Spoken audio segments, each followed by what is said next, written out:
Bismillahirrahmanirrahim. Assalamualaikum warahmatullahi wabarakatuh. Alhamdulillah hamdan katsiran kama amar. Asyhadu an la ilaha illallah wahdahu la syarikalah wa asyhadu anna Muhammadan abduhu wa rasuluh.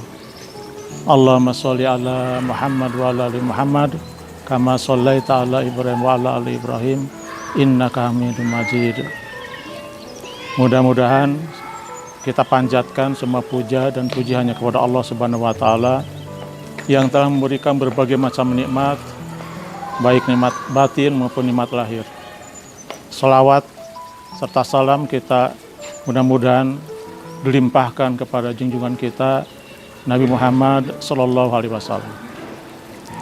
Sahabat Kalam Pena di mana aja berada, alhamdulillah hari ini kita bisa melaksanakan salah satu kewajiban kita, yaitu ibadah puasa. Mudah-mudahan puasa yang telah kita lewati, yang telah kita jalani diterima di sisi Allah Subhanahu wa taala.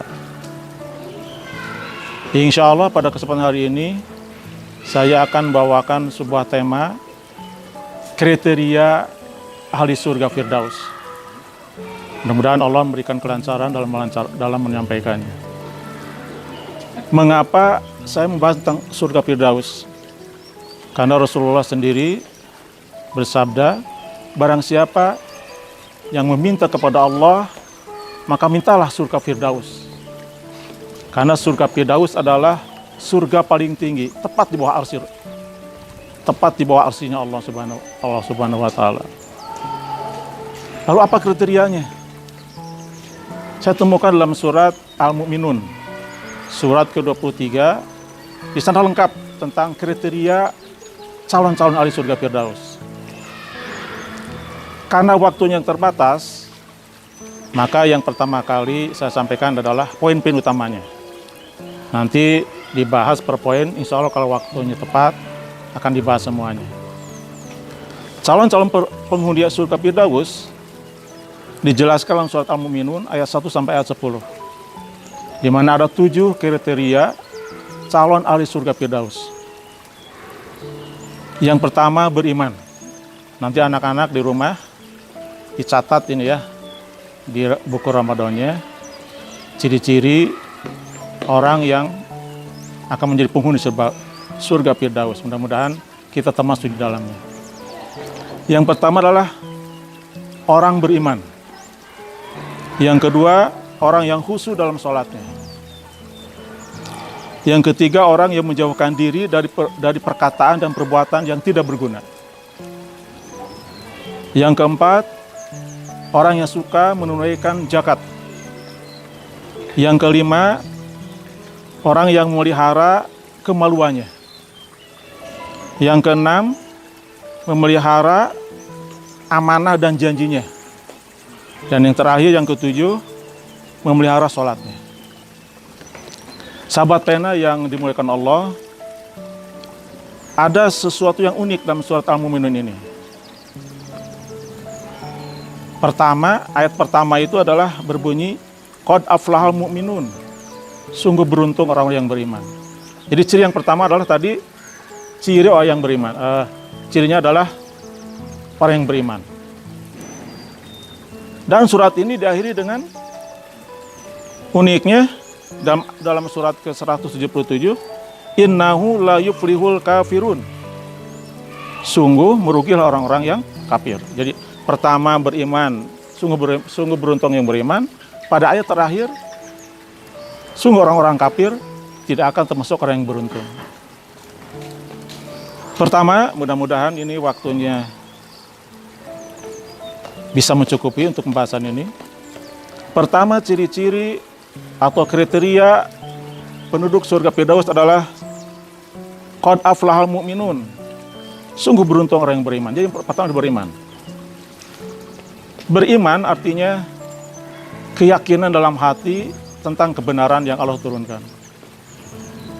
Kalau kita baca sejarah yang dikisahkan dalam Al-Quran, ada 2 mental atau karakter ketika orang menerima kebenaran. Pertama, mental Fir'aun. Fir'aun itu orangnya merasa diri benar. Yang lain salah. Makanya ketika Musa menyampaikan dakwahnya, dia menolak karena merasa dirinya benar. Berbeda dengan Ratu Balkis atau Ratu Bilqis. Dia justru orangnya mencari kebenaran.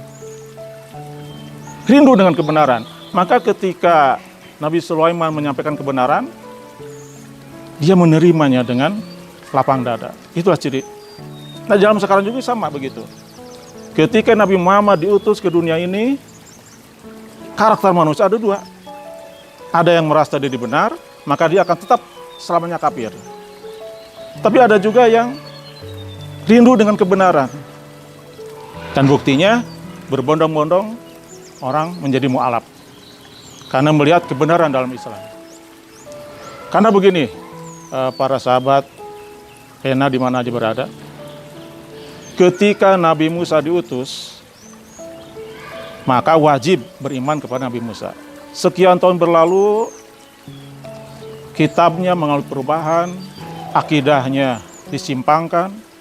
Allah utus Nabi Isa alaihissalam. Ketika itu, seluruh manusia wajib beriman kepada Nabi Isa.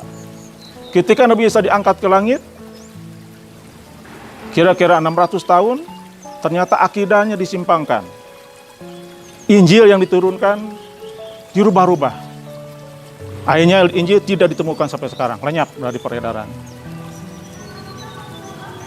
Akidahnya disimpangkan, yang tadinya Nabi Isa diutus untuk menghilangkan kemusyrikan, malah Nabi Isa sekarang dianggap sebagai Tuhan. Jadi kita beruntung, kita mempunyai satu ciri, yaitu beriman.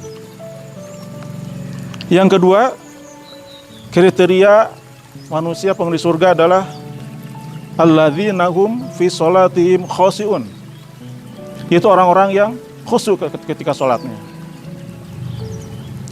Ada sebuah riwayat di zaman sahabat, dia mengadu pada Rasulullah, ya Rasulullah, ketika saya sholat di belakangmu, saya sangat khusyuk sekali, bahkan sampai menangis. Tapi ketika jauh denganmu ya Rasulullah, sholat masuk unsur dunia. Bagaimana kata Rasulullah? Laksanakanlah sholat, meskipun belum sampai tingkat khusyuk, karena di dalamnya ada maghfirah Allah, ada rahmat Allah, dan ada pahala. Maka kita tidak usah putus asa belum sampai kepada khusyuk dalam sholatnya. Yang ketiga, walladzina hum anil lagwi muridun, yaitu orang-orang yang menjaga mulutnya, perbuatannya dari perkataan dan perbuatan yang tidak berguna.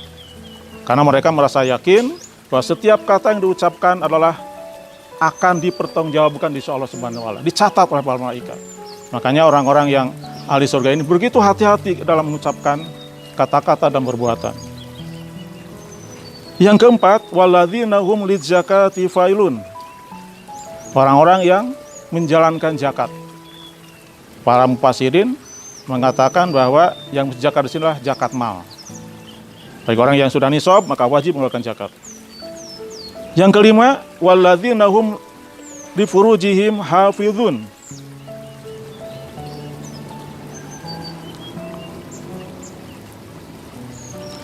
tadi yang kelima apa? Pemirsa, adalah memelihara kemaluannya. Memelihara kemaluan dalam arti menjaga diri dari perbuatan zina. Maka para mufassirin mengatakan perbuatan yang melampaui batas adalah berbuat zina, homoseksual, lesbian. Bahkan Imam Syafi'i mengatakan masturbasi juga termasuk orang yang melampaui batas.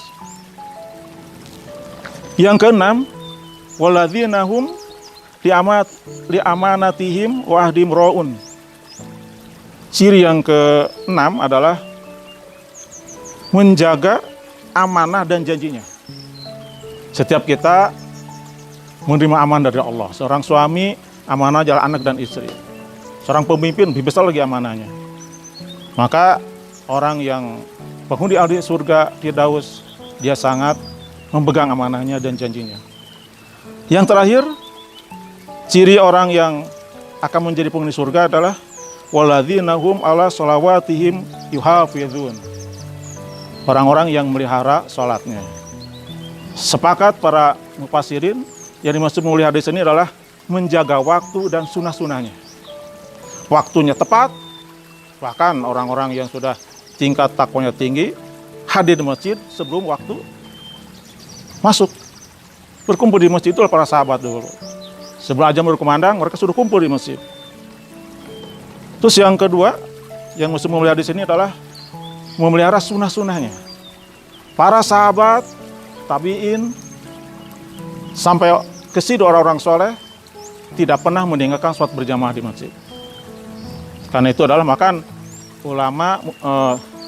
jumhur ulama mengatakan bagi seorang laki-laki yang sudah dewasa wajib sholat berjamaah di masjid.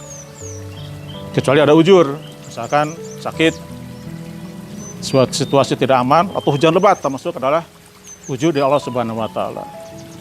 Mudah-mudahan dalam waktu yang singkat ini bisa memberikan manfaat khususnya kepada saya sendiri dan umumnya kepada sahabat dan di seluruh di mana aja berada. Akhiri dengan aku qauli hadza astaghfirullah li wa lakum. Wassalamualaikum warahmatullahi wabarakatuh.